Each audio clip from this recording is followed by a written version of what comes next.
The table was set like a magazine spread, fine china, gold-rimmed glasses, a tiered cake tall enough to need engineering. My sister stood beside it like a cover model, hair glossy, her smile curated. It was my father's 60th birthday. Laughter filled the air, but it didn't reach me. I sat 2 chairs down from my mother, who hadn't acknowledged my arrival. My sister, Renee, had been fawned over since the moment she walked in with an envelope and a performative kiss on Dad's cheek. She sent us $5,000 again this month, my mother had bragged loudly as I entered, without us even asking. I waited for the right moment. When everyone was seated and glasses were raised for another round of flattery, I stood and walked over to Dad. I handed him a small, white envelope. Inside was a card and $200 in cash. Clean. Folded. Simple. His fingers paused as he opened it. He pulled out the money, stared for a moment, and then laughed. A gift of just $200? He scoffed, loud enough for the whole table to hear. That's sweet, Ava. Maybe now you'll feel like you contributed something real. Snickers. Renee looked down, hiding a smirk. But it was my mother's words that did it. At least Renee is useful. She's not pretending to help. I froze. The humiliation didn't rise in a scream or in tears. It sank quietly, like a rock thrown into a lake, sinking deep, steady, final. I glanced at Renee. She didn't say a word. Didn't defend me. Didn't blink. I could have lashed out, exposed everything right there. But I didn't. I just smiled. That $5,000? I said, soft but clear.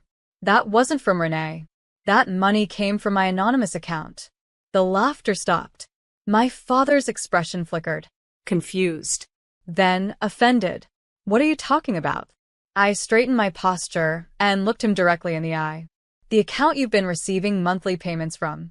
For the last 11 months. The one you've assumed was Renee's generosity. That account was mine. Mom's fork dropped. My sister's face drained of color. For the first time in years, the table was quiet when I spoke. While you were praising her, mocking me, I was the one paying for your rental, covering your prescriptions, handling your insurance, funding your Netflix, and sending groceries when you couldn't remember to shop. I stepped away from the table, still calm, still smiling. I didn't want credit. I just wanted to help. My father stood up abruptly. That's not funny. I nodded. You're right. It's not. And with that, I walked out. Didn't slam the door. Didn't raise my voice. Just picked up my bag and left the party. My phone buzzed seconds later with texts. None from them. All from friends at the table who didn't know what to say. I didn't reply. That night, I sat at my kitchen table in silence.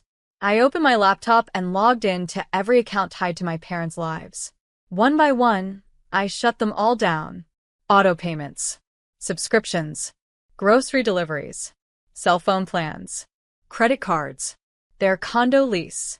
I drafted a letter, printed it on red paper, folded it cleanly, slid it into an envelope. On the front, I wrote, immediate contract termination. My name is Ava Thompson. And from wherever you're watching this, stay with me. Because when they laughed at what they thought was a small gift, they never imagined it was the last one they'd ever receive. I never wanted recognition. That was the truth.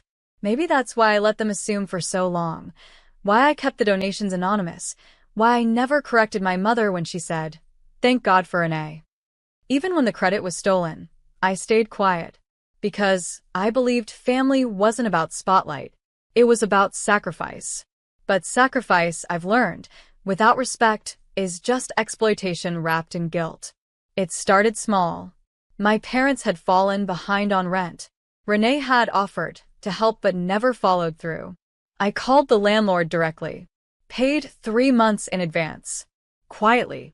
No names. Then came the cell phone bills. The overdue medical copays. My father's dental procedure. A broken washing machine. Groceries. Utility bills. Insurance lapses. Each time, I stepped in. Quietly. Strategically. I created a new checking account, labeled it Family Uplift, masked my name from outgoing statements. Paid directly. Every payment note simply read, "Support from a grateful source." They never asked who. They just assumed it was Renee. And Renee? She didn't deny it. At first, I told myself it didn't matter. The bills were paid. That was enough. But over time, the illusion twisted. Renee began bragging. She'd sit at brunch with them and say things like, "I'm happy to carry the family a little. Not everyone can give like I do, Mom." And my mother, lips pursed with pride, would reply, "You were always the responsible one." They praised her in front of friends, showered her with thank yous. And all the while, Renee never sent $1. She just let me do the heavy lifting and took the spotlight for it. It wasn't just financial. It was emotional. They made it clear. Renee was the favorite, the golden daughter. I was the disappointment with a small job, a tiny apartment, and nothing to offer but cheap sentiments. They didn't see the extra shifts I worked, the nights I sat calculating how to split my income 3 ways, between my life, my future, and their comfort. And I never asked for praise. But I also never asked to be humiliated. That night, at the party, when my father laughed at my gift, when my mother spat, "You're just pretending to help," something broke. Not in anger, but in clarity. They hadn't just ignored my help. They had used it, abused it, built Renee's halo out of my hands. So I took those hands back. I didn't sleep that night. Instead, I opened every account they were connected to, everything I had built to support them. Click by click, I dismantled their false kingdom, closed credit cards, revoked leasing payments, removed utilities, canceled prescriptions and delivery schedules, blocked every system that allowed them to live in comfort off my invisible support. Then I drafted the letter. It was short, professional, but ice cold. To whom it may concern. Your benefits under the anonymous support agreement have been terminated effective immediately. Please seek assistance from the individual you publicly credit. I signed it only with my initials. AT. Then I placed it inside a red envelope. Heavy. Final. And the next morning, I made sure it was the first thing they saw when they came knocking. Because I wasn't pretending to help. I was the help. And now? Help had left the building. That night, I didn't cry. Not one tear. I didn't rage, scream, or punch a pillow. That's not how I handle betrayal. I sat at my kitchen table with soft jazz playing low, wrapped in a blanket of realization. I wasn't angry that they took me for granted. I was angry that I let them. For years. Their comfort had come at the cost of my exhaustion. I was the one skipping vacations, passing on dinner outings with friends, saying, "I'm saving up for something," when that something was them. I had postponed my dreams to pay for their delusions. Now, I was done financing my own invisibility. I poured a cup of tea, opened my laptop again, and double-checked each cancellation. Heavy checkmark credit cards closed. Heavy checkmark online grocery delivery terminated. Heavy checkmark streaming services logged out and locked. Heavy checkmark rent revoked. Landlord notified. Heavy checkmark phone lines shut down, numbers released. Each click felt like a stitch in a wound finally closing. They would wake up tomorrow thinking the world was normal. But by sunset, they'd be face to face with the consequences they always believed would never touch them. I logged into my secure banking app, reviewed the monthly reports. Over $48,000. That's what I had spent on them in under 2 years. Every dime disguised. Every transaction cloaked in anonymity. Every ounce of pride swallowed. Not once did I ask them to recognize me. But once they mocked me for pretending to help. That's when I realized I'd built them an empire they didn't even thank me for. They didn't just believe I was irrelevant. They believed I owed them. They laughed at my $200 birthday gift, without once realizing it was a farewell. I printed the transaction log, slipped it into the red envelope with the termination letter, wrote 3 words on the front in gold ink. Immediate contract termination. I sealed it, weighed it in my hand. It felt like closure. At dawn, I drove to their building, the same place I'd paid the rent on for the past 11 months. Their mailbox had my name on the lease. Their doorman knew my face. I left the red envelope on the floor just outside their door, exactly where I had left groceries, care packages, medicine. But this time I didn't knock. I just walked away. No noise. No goodbye. No hint of guilt. Back home, I opened the curtains. Let the sun fill the room. Breathed deeply. My phone buzzed. It was starting. First, "Hey, the Wi-Fi isn't working. Did you forget to pay?" Then, "Ava, the rent hasn't gone through. Something's wrong with the card." And then my mother, "Netflix logged us out. Is the password changed? What's happening?" I didn't answer. I brewed coffee. Watched as my silence became their reckoning. Because I didn't need to raise my voice. All I had to do was stop enabling them. And that was louder than anything I could have ever said. The first call came at 7:14 a.m. I let it ring. The second came 3 minutes later. Then another. And another. By 7:45 a.m., I had 12 missed calls, 6 voicemails, and 4 texts. None from my sister. All from my parents. Each one a shade deeper into panic. "Ava, the lights just cut off. We thought it was the storm, but can you check? Our phones aren't working. Mine says no service. Did you switch carriers? The building manager just said our rent's overdue. We're in the middle of a lease. Please call." Your father's furious. But the one that made me smile? There's a red envelope on the floor. "Did you leave this? What does this mean, Ava?" They opened it. I know the moment they did. Because the calls stopped. All at once. Silence finally landed like a gavel in a courtroom. Inside the envelope was a letter. Typed. Clean. Ruthless. Immediate contract termination. Dear Mr. and Mrs. Thompson, as of today, all financial assistance previously extended to you by the anonymous party referenced in your rental, utilities, credit, and subscription accounts is officially terminated. All accounts were created and funded under the name of Ava Thompson, without public recognition, compensation, or acknowledgement. As you have now made it abundantly clear that such support was not only unappreciated but openly mocked, this letter serves as notification that you are no longer entitled to any further assistance. Kindly seek help from the daughter you praised so highly, the one you thought was helping you. Enclosed, a full printout of all transactions covering the past 22 months.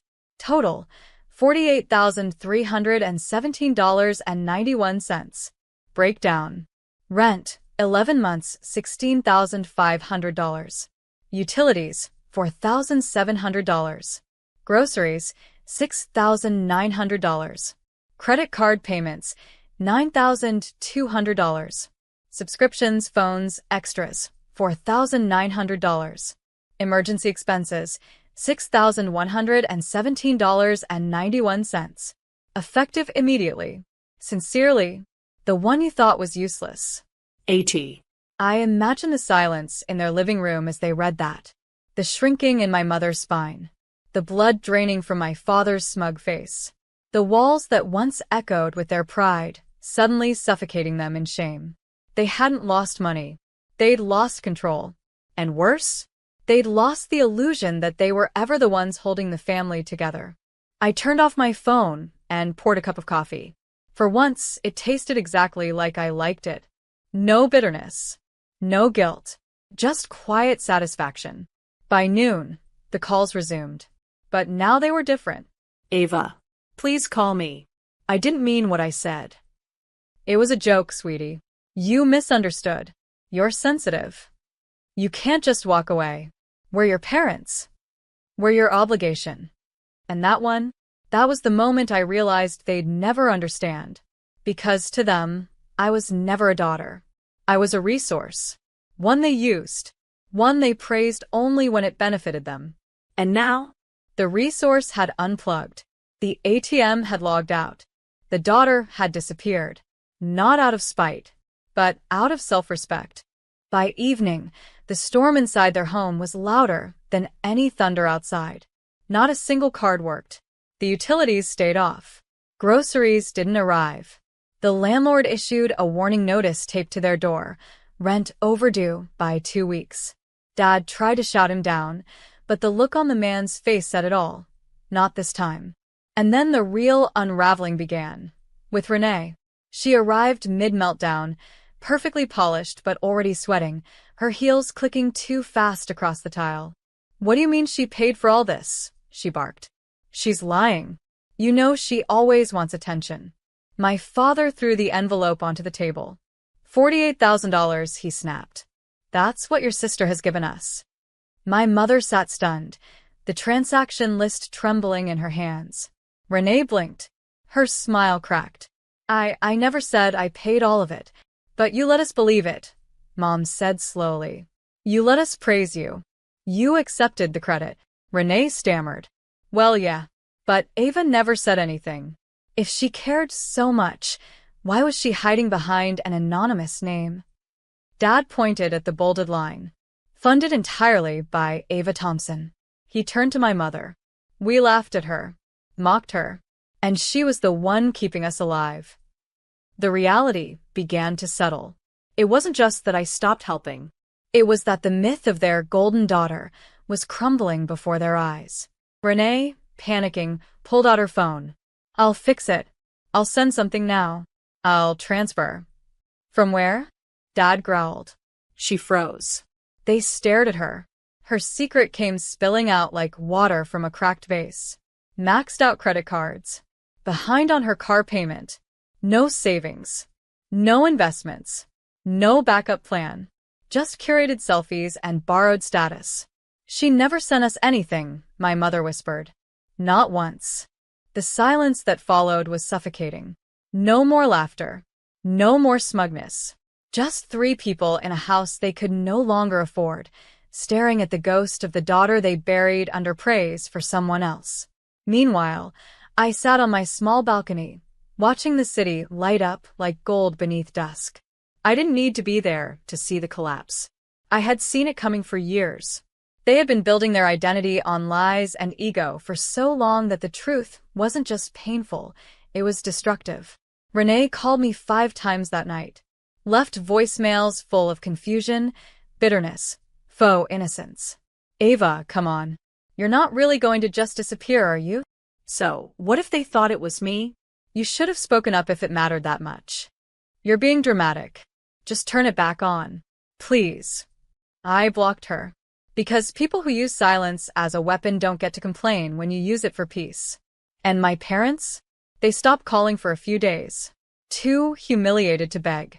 Too proud to admit the truth. They'd praised the wrong daughter, mocked the right one, and built a castle on a foundation I had quietly held in place until I walked away. For the first time in years, I did nothing. No autopay. No delivery schedules. No secret deposits. Just silence. And in that silence, they began to unravel and then, slowly, rebuild. Not gracefully. Not without resistance. But out of necessity. They were evicted from the upscale condo I had been quietly paying for. The rent hadn't been truly covered in months by anyone but me, and with no backup plan, they were forced to move in with Renee. That lasted exactly 2 weeks. Renee's apartment was a stage, not a home.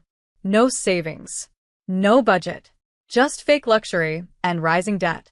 Mom couldn't stand the clutter. Dad couldn't stand the truth. Eventually, they rented a small, dimly lit one-bedroom apartment in the outer suburbs. No concierge. No spa tub. Just 4 walls and forced humility. I watched it unfold from a distance, not with bitterness, but with clarity. Every piece of their old life was gone. The brunches where they praised Renee. The phone calls where they forgot I existed. The holidays where my $50 gift cards were tossed aside while Renee's empty promises were toasted. Gone. And in their place, reality. Renee moved out of state, claiming she needed space, but everyone knew she was running from shame she wasn't strong enough to face. My mother tried texting me once. "I miss you." I didn't reply. My father called from a new number 3 days later. Left a message. His voice was different. No anger. No sarcasm. Just. "We were wrong. I was wrong." Still, I didn't reply. Because rebuilding isn't just about bricks and rent. It's about learning what respect actually costs. And for the first time, they were paying for it with something more valuable than money. Humility. They started working again. My mother took a job at a local flower shop, small shifts, quiet hours. My father, who once bragged about never having to stoop, began stocking shelves at a neighborhood market. It wasn't vengeance. It was balance. And balance, I'd learned, can feel like justice. I started focusing on my own life again. With no more monthly donations bleeding me dry, I invested in myself. Took a weekend trip for the first time in years. Signed up for courses I'd put off for too long. Relaunched my online consulting service, this time without guilt, without distraction. Clients rolled in. Within 3 months, I doubled my income and moved into a sunny apartment downtown. Nothing extravagant. Just mine. Earned. Owned. Untouched by shame. One morning, I passed my parents' new building on the way to a meeting. I didn't go in. I just stood across the street, sipping coffee, watching through the glass as my mother arranged yellow daisies in a vase behind the counter. She looked tired, but not angry, just present. And maybe, for the first time in years, truly aware of what it means to live without illusions. As I turned to leave, I remembered something Grandpa used to say. People think kindness is a faucet you control. But one day, the well runs dry, and when it does, you better hope you were drinking with gratitude. Mine had run dry, and now they were learning to walk miles for what used to be handed to them with love. Freedom didn't look like fireworks. It looked like slow mornings and silence I didn't have to fill. It looked like grocery bags I bought for myself without calculating whether Mom's next delivery would overdraw my account. It looked like eating dinner without being too exhausted to chew. For the first time in years, I had my life back, and I used every inch of it. I turned my small side hustle into a business. My consulting service, once squeezed between cleaning up after others, was now thriving. Word spread fast. Clients raved. I gained contracts, referrals, and within 6 months, I hired 2 part-time assistants. People saw me as competent, sharp, dependable. All the things I had always been behind the curtain. And now, the curtain was gone. I gave a keynote at a women's finance conference in the city. The theme: how to build while they doubt you. I spoke honestly about invisible labor, about family dynamics that consume you, about how generosity without boundaries becomes self-destruction. Afterward, a young woman approached me with tears in her eyes. My parents always made me feel like I owed them for being born, she whispered. Your story gave me permission to stop. I hugged her. No words needed, because I knew that feeling too well. And now, I was finally standing outside it. Back home, my new apartment was filled with things that reflected me. Warm lights, soft colors, quiet joy. No red envelopes, no ringing phones, no silent resentment hanging in the walls. Just peace. My son, now in college, called one night after hearing about the speech. Mom, he said, they finally know what I've always known. What's that? I asked. That you don't just survive, he said. You rebuild. And then you build something no one can take away. I smiled, thinking of that night at the birthday table, when they mocked my $200 gift.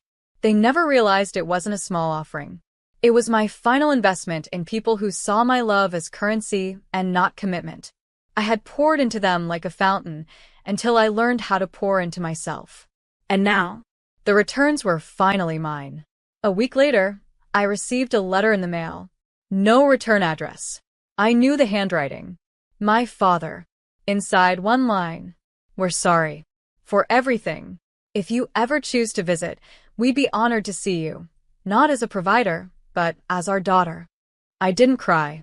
I didn't rush to call. But I sat with it. And for the first time, I realized I no longer hated them. They weren't villains. Just weak people who mistook control for love. And I wasn't a victim. I was a woman who finally made her own name mean more than her family's approval. I folded the letter and tucked it into a drawer, not to cherish, but to remember. That even apology, when too late, becomes a footnote. Because my story wasn't about vengeance anymore. It was about value. The moment I realized I was never useless is the moment I stopped proving it. The air was cold that morning. I stood outside their apartment building.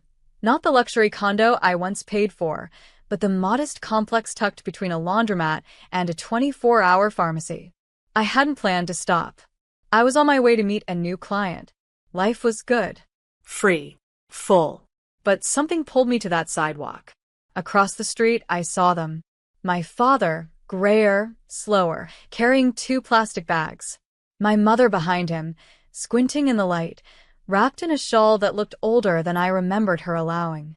They looked real. Human. Small. They didn't see me, and I didn't make myself seen. I just stood in the shadow of a telephone pole, watching 2 people who once defined every part of me move like they no longer controlled anything but their own next step. And for the first time, I didn't feel pain. Or even pride. I felt peace.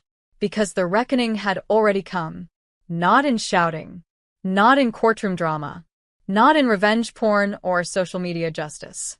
But in the quietest form of all, consequences. They had built a pedestal for the wrong daughter. They had mocked the one who sacrificed silently. They had measured love by dollar signs and performance, and forgotten who had been carrying their survival the whole time.